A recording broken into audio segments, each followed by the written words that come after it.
Hi friends, welcome to Riyaf cooking. இன்றைக்கி நம்ம என்ன பார்க்க போகிறோம்னா சீரக சம்பா தம் பிரியாணி, மட்டன் தம் பிரியாணி தான் பார்க்க போகிறோம்.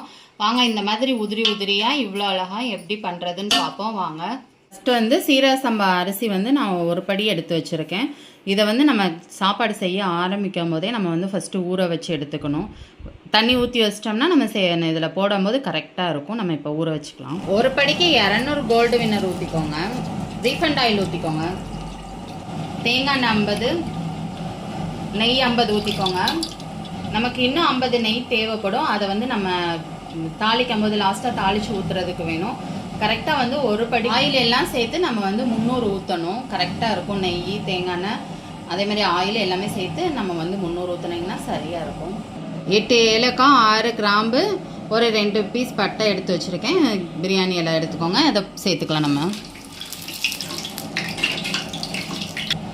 பச்சை மிளகாய் 4, பெரிய வெங்காயம் 1/2 கிலோ, தக்காளி 1/4 கிலோ, இப்போ கொத்தமல்லி புதினா எடுத்து வச்சுருக்கேன். இப்போ வெங்காயத்தை போட்டு நம்ம நல்லா வதக்கிக்கிறணும். இப்போ ஆனியன் நல்லா வதங்கட்டும். நல்லா ப்ரௌனாக வதங்கணும். வதங்கினா தான் நல்ல கலர் வரும். நம்ம அதுக்குள்ளே தால்ச்சா ஒரு சைடில் ரெடி பண்ணிடுவோம் வாங்க. கடலப்பருப்பு 100 எடுத்துக்கோங்க. துவரம்பருப்பு 50 எடுத்துக்கோங்க. நல்லா வாஷ் பண்ணி எடுத்துக்கலாம். இப்போ நல்லா வாஷ் பண்ணியாச்சு. ஒரு 2 ஸ்பூன் மஞ்சள் தூள் போட்டுக்கோங்க. 1/4 கிலோ மட்டன் எலும்பு வாங்கி வச்சுருக்கேன், அதையும் சேர்த்துக்கணும். மட்டன் தால்ச்சா இது.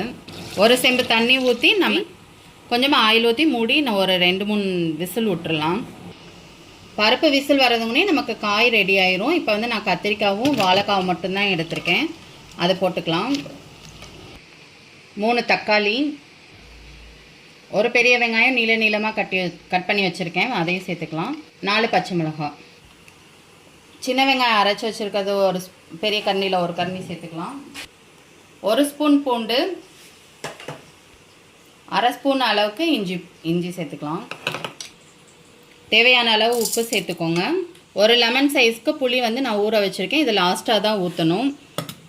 என்ன தால்ச்சா நான் தாளிக்காமல் இப்படியே வைக்கிறேன் அப்படின்னு சொல்லிட்டு நீங்கள் இது பண்ணலாம். தால்ச்சானாலே தாளிக்காமல் வைக்கிறதுக்கு பேர் தான் தால்ச்சா. இப்போ நம்ம இதில் கொஞ்சம் தேவையான அளவு தண்ணி ஊற்றி ஒரு 2 செம்பு அளவுக்கு தண்ணி ஊற்றி நம்ம இதை வேக வச்சுக்கலாம். மல்லித்தூள் 1 ஸ்பூன் சேர்த்துக்கோங்க. மிளகாத்தூள் 1 ஸ்பூனு. நமக்கு நல்லா வதங்கிருச்சு. இந்த அளவு இது ஒன்றும் கருகலை, நல்லா தான் இருக்கும். உங்களுக்கு கேமராவுக்கு அப்படி தெரியுது. இந்த அளவுக்கு ஆனால் தான் நமக்கு கலர் நல்லா கிடைக்கும். இப்போ 300 சின்ன வெங்காயம், 300 சின்ன வெங்காயம் நான் உரிச்சு அதை வாஷ் பண்ணி அரைச்சி வச்சுருக்கேன், அதை சேர்த்துக்கலாம். இந்த மாதிரி கொஞ்சம் திப்பியாக தான் அரைக்கணும் ஆனியனை.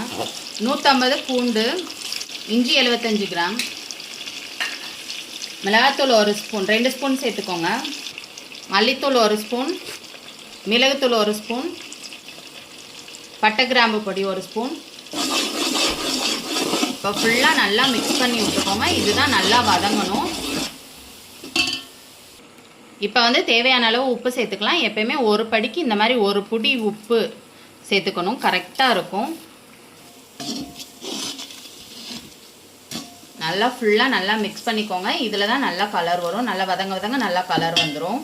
லெமன் சாறு சேர்த்துக்கலாம். ஒரு லெமனு, 1 கப் தயிர் சேர்த்துக்கலாம்.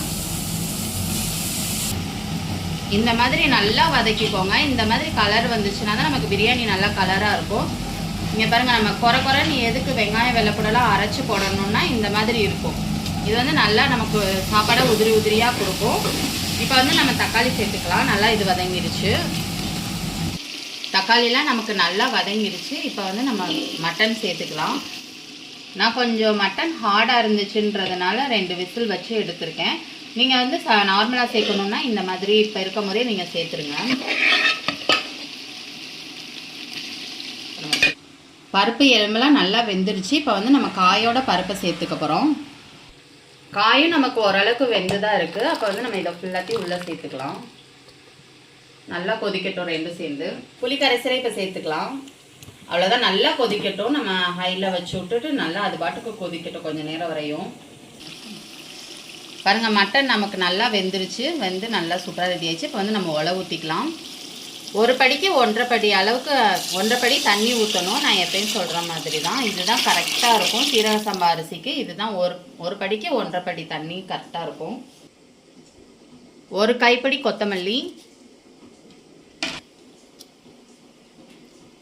ஒரு கைப்பிடி புதினா போட்டுக்கோங்க. புதினா போட்டு நம்ம இப்போ மூடி வச்சிடணும். ஒலை கொதிச்சோடனே அரிசி போட்டுக்கலாம். ஒலை கொதிக்கட்டும், நமக்கு அதுக்குள்ளே தால்ச்சா ரெடி ஆயிரும். அதுக்குள்ளே வந்து நம்ம வந்து சிக்கனுக்கு மசால் போட்டுக்கலாம். தேவையான அளவு உப்பு போட்டுக்கோங்க. அரை லெமன், 2 ஸ்பூன் தயிர், நல்லா மிக்ஸ் பண்ணி விட்டுக்கலாம். 1 ஸ்பூன் இஞ்சி பூண்டு பேஸ்ட்டு, 1 ஸ்பூன் மிளகாத்தூள், 3/4 கப் மைதா மாவு, அரிசி மாவு 1/2 கப்பு, கார்ன்ஃப்ளவர் ஒரு 1/4 கப் போட்டுக்கோங்க. இப்போ எல்லாத்தையும் நல்லா மிக்ஸ் பண்ணிக்கலாம். மிக்ஸ் பண்ணி கொஞ்சம் நேரம் ஊற வச்சுருங்க. அப்புறமா நம்ம பொரிக்கிறதுக்கு சரியாக இருக்கும். நல்லா கொதிச்சிருச்சு பாருங்கள். இந்த ஸ்டேஜில் வந்து நம்ம அரிசி போட்டுக்கணும். அரிசியில் வந்து ஒரு தண்ணி இருக்கக்கூடாது. எல்லாத்தையும் நல்லா வடிச்சிடணும், இல்லைன்னா மெஷர்மெண்ட்டு மாறிடும். தண்ணியும் அரிசியும் நல்லா அப்படியே சேர்ந்து வந்திருக்கு. இப்போ வந்து நம்ம வந்து அடுப்பை வந்து ரொம்ப குறைவாக வச்சுக்கணும். அப்படியே கொஞ்சம் நேரம் விடுங்க. அடுப்பு சிம்லேயே இருக்கட்டும். சிம்லேயே கொஞ்சம் நேரம் வேகட்டும். தால்ச்சா நமக்கு நல்லா கொதிச்சிருச்சு. இந்த ஸ்டேஜில் வந்து நம்ம மாங்காய் சேர்த்துக்கலாம்.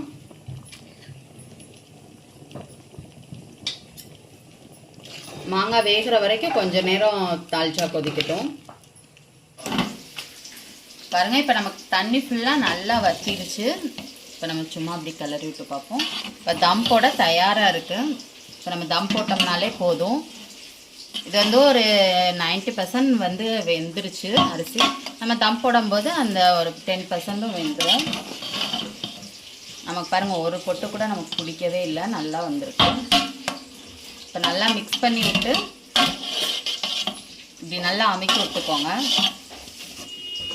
இந்த மாதிரி ஒரு 4-5 ஹோல் போட்டுக்கோங்க. மேலாப்பில் கொஞ்சமாக கொத்தமல்லி தூவி கொஞ்சமாக நெய்யும் ஊற்றிக்கோங்க. நல்லா க்ளோஸ்டாக ஒரு தட்டு போட்டு மூடி. அப்புறம் நான் 2 விதமாக நான் வந்து தம் போடுறதுக்கு சொல்லியிருக்கேன். இப்போ நம்ம விறகடுப்பில் பண்ணோம்னா இந்த தட்டு மேலே நம்ம கங்கல்லி போட்டு நம்ம தம் போடணும். கீழே வந்து ஒரு கங்கு இருக்கக்கூடாது, எல்லாத்தையும் எடுத்து விட்டுறணும்.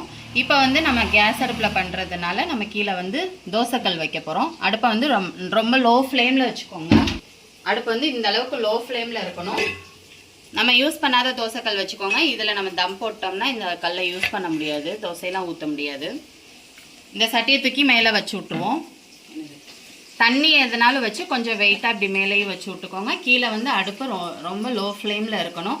ஒரு 10 to 15 மினிட்ஸ் இருக்கட்டும். நம்ம அதுக்கப்புறமா ஓப்பன் பண்ணி பார்ப்போம். ஓகே, எலும்பு தால்ச்சா சூப்பராக ரெடி ஆயிடுச்சு. நம்ம அடுப்பை ஆஃப் பண்ணி விட்டுக்கலாம். இப்போ வந்து நம்ம நெய் ஒரு 2 ஸ்பூன் ஊற்றிக்கலாம். முந்திரி கிஸ்மிஸ் எடுத்து வச்சுருக்கோம், இதை போட்டு நல்லா தாளிச்சிக்கலாம். இது ரெடி ஆயிடுச்சு. இப்போ வந்து நம்ம தம் உடைச்சிட்டு அது மேலே இதை ஊற்றி விடணும். சூப்பராக ரெடி ஆயிடுச்சு. செம்ம அரோமா.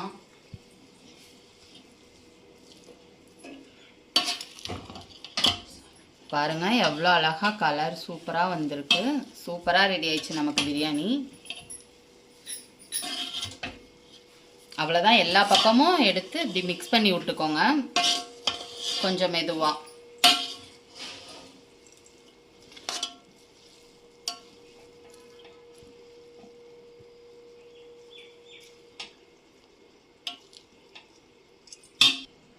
இப்போ வந்து நம்ம இந்த முந்திரி கிஸ்மிஸ் தாளிச்சு நெய்யில் தாளித்து வச்சுருந்ததை சேர்த்துக்கலாம்.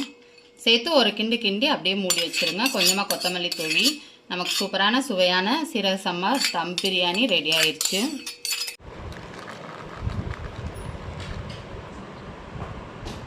ஆனியன் ரைத்தா, கேசரி, 65, ஈரல் பெப்பர் ஃப்ரை,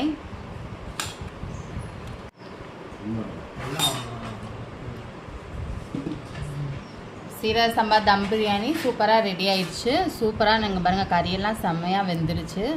சூப்பராக இருக்கும். நான் சொன்ன மாதிரி நீங்கள் செஞ்சு பாருங்கள். ரொம்ப ரொம்ப டேஸ்ட்டாக ரொம்ப அருமையாக இருக்கும். இதோட நம்ம செஞ்ச எலும்பு தால்ச்சாவையும் ஊற்றினோம்னா வேறு லெவல் டேஸ்ட்டாக இருக்கும். ரொம்ப ரொம்ப சுவையாக சூப்பராக இருக்கும். நீங்களும் ட்ரை பண்ணி பாருங்கள்.